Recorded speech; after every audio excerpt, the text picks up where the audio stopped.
Welcome back out to the Ozarks. This video will cover how we incrementally built the off-grid PV system that powers the A-frame cabin.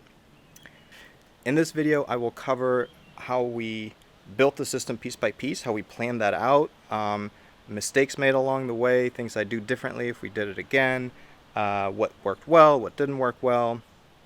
And then I'm also going to include one thing that I thought was really difficult, which was choosing the specific modules, right? So like, how did we pick PV modules and how did we pick batteries? Because there's so many different options. I've mentioned in previous videos that my day job is in software, and so I wrote a bunch of software to kind of find the ideal combination for our needs, and I've actually put some of that online this time, and so if anyone else is doing this kind of thing, hopefully that becomes useful. I'll link to it below, but I'll also talk about it in the video. So let's get to it.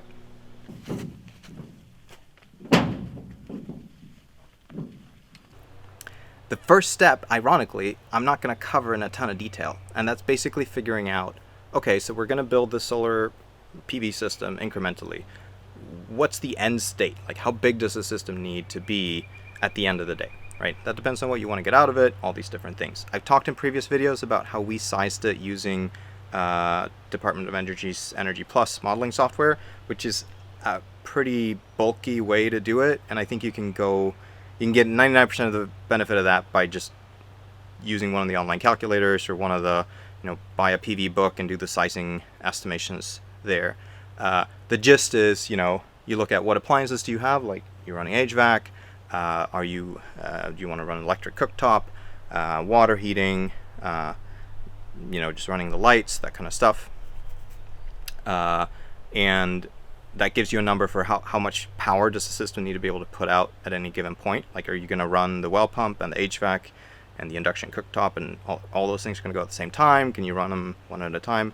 That gives you an idea of how big the inverter needs to be to power the AC in the building. And then you figure out, okay, well, how much energy are we going to use over the course of a day? In a bad day, maybe it's really cold out and it's cloudy. Well, I guess that's a separate thing, but maybe it's really cold out, so we're going to run the HVAC, we're going to cook, we're going to heat water, whatever you're going to do. And you figure out, okay, well, how many kilowatt hours am I going to be pulling off of the system in those situations? And then, given those two parameters, and then a third one, which is like, how many days of autonomy, like how long do I want the battery bank to last before I'm totally out of power if the sun doesn't shine in the middle of winter? And you come up with some number. How you approach this, whatever, like watch other videos, read a book. Maybe I'll cover more detail somewhere else. For us, the kind of first step number, like the place we want to get to initially, is about 4 kilowatts of PV on the roof, and about 10 to 15 kilowatts of storage. That kind of gets us past, in the models at least, that gets us to a pretty good spot. Most of the time the cabin's going to do the things I want it to do. Yeah, so that gives us the end point. Okay, we want to get to 4 kilowatts on the roof, and we want to have, say, 15 kilowatt hours of storage. Awesome. And then we can plan and build towards that, and that's kind of what we did, right? So then we have a picture of the final system, and then we can say, okay, well, how can we take the system apart and work backwards to where we start? So where did we start? That rope looks so shady. Which rope? So the second step after figuring out how the end state looked like was actually to go off and not buy any solar equipment at all, but instead buy a generator. I think this is probably the area where I have the most regrets. For a while, I even regretted starting with a generator. I was like, oh, we should have just invested in the PV system to begin with. But in hindsight, totally the right thing to do to start out with just having a generator, right? And this is enough to, we could power a small AC unit, which was really helpful. It gets 110 degrees Fahrenheit out here. You could, run the internet. You can charge tools, all that stuff. Awesome. However, we should have thought much more about which generators we bought, because in the end state, ultimately, while in the very, very, very long term, I hope to not have to run generators at all, for a good while, there's going to have to be generators to get you over, these really long streaks of no sun and high demand on heating and cooling. And so we should have thought about what's the generator we want to have once the whole system is in place. Kind of exactly what I talked about in this step one. We didn't really do that, right? Instead, we bought a little inverter generator from Harbor Freight, Predator, or something or other, which is a great little generator. Totally did the thing it said, but it's also kind of tiny. It's really cheap. So the first one we got broke down after 6 months, and then we had fortunately bought the extended warranty, so we got a new one. The second exact same model broke down after a year. They're just not built to last, and they also didn't have enough power to drive the larger power tools. Like we couldn't run the air compressor off of it, for instance. So once we got around to working with the air compressor, we had to buy a larger generator, and so we bought this one, which is totally fine. This is not an inverter generator, right? So the power it puts out, this is just the gas engine spins, and that immediately, spins magnets and generates power. And so it's really kind of crummy AC you get out of it. It's not good for electronics. You risk damaging stuff. We did actually damage the first AC unit we bought. And so I highly recommend investing in surge protection at the very least. But it also isn't the kind of generator that you want to couple to a PV system eventually, right? Because this is the kind of thing where like the power runs out in the middle of the night and you have to like get out here and like fill it up with gas. Is the gas still good? It's been a month or 2 months or 3 months since you ran it. And you gotta, it's a pain in the butt. And I think the generator that I would want is like propane powered, because propane doesn't go bad. Electric start, so the solar system can turn it on when it wants, and sized maybe a little bit bigger than this one. It's annoying because it says it's 3,500 watts, like running watts, but actually this unit, as soon as you get this unit up above 2,000 watts for more than a few seconds, it's like the control mechanism of it gets in some sort of oscillation, so it starts like cycling really rapidly, like speeding up, slowing down, speeding up, slowing down. And so you can charge the system, the PV system, off of this, but if you do anything more than charging, like turn on the HVAC or do anything else demanding, the generator just can't go above 2,000. So I would have bought a bigger generator, and probably, I guess I would assume that anything above half of what it says it can do, anything above half of the capacity it says it can put out, running watts, I would expect it can't. Maybe the better models can. But yeah, so I would have invested up front in a bigger, better propane generator. So let's move on to actual PV system stuff. All right.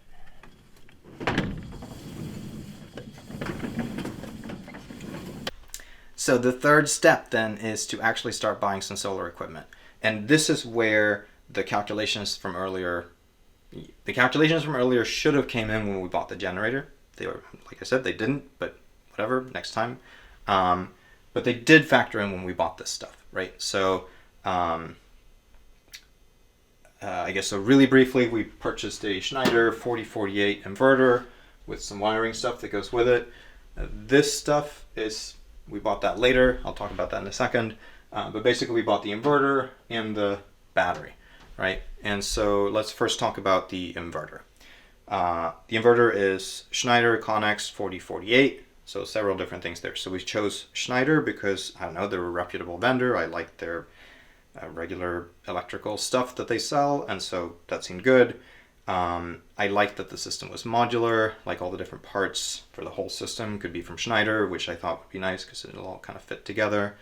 The actual specs on the 4048 exactly fit our needs, like it had the right level of output that we wanted for the AC system, and it can be expanded, so you can add more of these inverters and kind of double AC output if we ever wanted to have a bigger system. Yeah, so that's the inverter. Pretty happy with it. I have lots of things to say about Schneider and the overall system, but I will leave that for the end of the video. Battery then. So this is where kind of scaling out incrementally like really kicked in, because we know we want to get to 15 kilowatt hours, but we've just bought 3.8. So the system is primed for quadrupling this, right? We can add 3 more of these batteries. We can actually probably do more than that, but 3 more of these batteries will get us to whatever that adds up to, which will be roughly where we want to be eventually. And so this is really neat, right? We buy 1 of these and we can add more over time. Why did we go with this specific battery? This is where this is where I was like, oh, I'm gonna write some software to figure this out. Like, it is so hard to tell what the right balance there is. Do you want flooded lead acid? Do you want gel batteries? Do you want AGM? Do you want lithium? Do you want, I don't know, pumped hydro in your backyard? There's so many options. And even when you've zoomed in on like, okay, well, I'm gonna do, say, lithium, do you want to buy 2 24-volt batteries and couple them together into a 48-volt batteries, or is it better to buy a single larger battery? Should I buy lots of small ones, lots of big ones? Which vendor should I get it from? The price at this vendor is lower for the same kilowatt hour, but it doesn't have the same warranty, which is better. It's just so many variables. And so what I did was I wrote some software that just scrapes the big online vendors that sell these things, get all the specs, get all the prices, and then you just say, okay, I want a lithium battery bank. I want it to be 48 volts, and I need about 15 kilowatt hours in it. What are my options? Like, how could I wire different stuff up and order by price, right? And then when you order by price, you're going to find a bunch of vendors that are like the cheapest up front. And obviously that does matter because you only have so much money to spend. This is really expensive stuff. But what I also was interested in looking at was warranted kilowatt hours. So say one vendor had a 1 kilowatt hour battery for, I don't know, $300, and another one had one for $200. Should I go with the $200 one? Well, if one has a 10-year warranty and the other has a 1-year warranty, then probably maybe I want the 10-year warranty one. I'm willing to pay the premium for the 10-year warranty one. And that is maybe one of several reasons why we went with Simplify. So Simplify's batteries, and this is not, I've never talked to anyone at Simplify as far as I know. Oh, actually, no, I did talk to a support rep there, but like I have not paid to say this, but basically they are, at least currently, the best priced for warranted kilowatt hours, right? They have a really good warranty, pretty good price point. In the end, they end up being the cheapest over the life of the battery that they warranty in the market currently. And I don't know, they just seemed like a reputable outlet, and so far my experience has been really good. It does exactly what it says. And they explicitly allow expanding over time, right? So each battery has a built-in battery management system, and it's supposed to be set up so that even if this battery now is kind of older, once we buy more, it's supposed to all kind of work together. Yeah, so this is like the second thing we bought. Basically these two things and the stuff to wire it together. So at this point, we could now run the generator for a couple hours, which lets I should say this isn't just an inverter, it's also got a charger. So it can take AC power and it can charge the battery. So we run the generator, charge the battery, and then we can turn the generator off, right? And now we can run, if we're just using lights and internet and computers, we can go for a couple of days without running the generator again. And then only if we do kind of high output stuff would we need to go back and restart the generator. So that was a really nice, just like step improvement in life quality to add these things to the generator. Let's move along. You okay? Yeah. I am. Wait. Pull. Step 4 then, to kind of complete the first iteration of the system, was to actually buy PV panels, a charger, and, as I found out, a rapid shutdown system, which I'm not going to talk a ton about, but you should probably get one because otherwise firefighters can get injured on your roof, and also it wouldn't be up to code. But basically, we added everything to the left here, right? All this stuff, and the panels on the roof. And again, this is where we were able to size the system. We could have bought a much smaller charger and saved some cash, but because we have this end goal in mind, like I know how much power we want on the roof, about 4 kilowatts, and so we want this thing to be, we want the charger to be sized to be able to handle that. And again, Schneider really nicely has a system where we can add more of these chargers over time, which lets us expand. So both currently, the PV system on the roof is way smaller than what this charger can handle, but we can then just buy a second one of these Connex 6150 chargers to get more solar on the roof. Let's go out and look at the solar. Picking the solar panels was like even worse than picking the batteries, because at least with the batteries, the voltage is just like, okay, I need about 48 volts. That's what I'm going to build.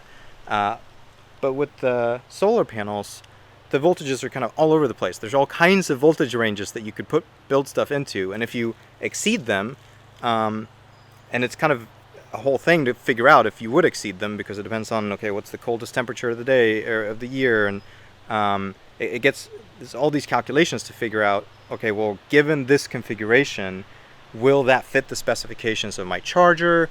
Will I end up throwing energy away? Will it overpower the wiring? There's just a lot more to consider, and not only is there like 100 different probably like 1,000 different panel models to choose from. For any given model, you can then arrange them basically in an infinite number of ways, right? You connect them in series and then you connect them in parallel, and how many modules you have in series is just whatever you choose, right? So there's just a really, really large problem to pick the right modules. So again, I went back and wrote some software, and this again is on the same little resource I now put up online. You can just put in, okay, well, the temperature ranges that I need the system to work in, like the temperature extremes, is this. The temperature extremes matter because they put out more voltage when it's colder. So if it gets really, really cold, you might end up having higher voltage than the system can handle, that kind of thing. And then you say, okay, ideally I want the voltage in this range. I want the array to put out this much power. And then again, you get back, okay, well, here are a couple of different options and how much it would cost you up front, and so on and so forth. So in the end, we went with these Seraphim 320 watt panels. That's probably totally different by the time you watch this. It changes really rapidly. If the prices on batteries is dropping quickly, the prices on solar panels is like beyond comprehension, like how quickly the prices are going down. And so, yeah, it changes month by month. Yeah, so basically this is way less. This is like 1.2 kilowatts versus the 4 kilowatts that we want there eventually. So we'll be able to triple the panels that are up there, which will be just short of 4 kilowatts. Is that like 3.6 kilowatts without changing anything, like just add more panels. And then we can double that to 24 panels by adding a second charger, right? And so this is a really nice setup where all the stuff that we've got in there today would be part of the final larger system. You would just add more to it. And that way we've been able to kind of build the system out incrementally.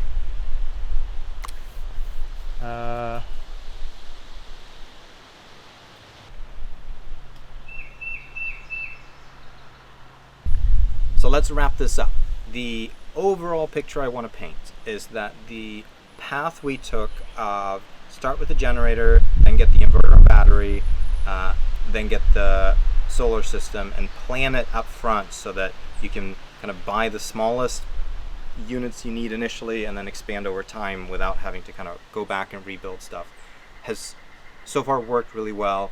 We now have a working small but easy to expand PV system. Actually designing and building this stuff is a pain in the butt, and there's just so much obvious room for making the experience of building these systems easier, and it just, the extent to which we need to scale these things out, I think just requires an easier experience working with this stuff.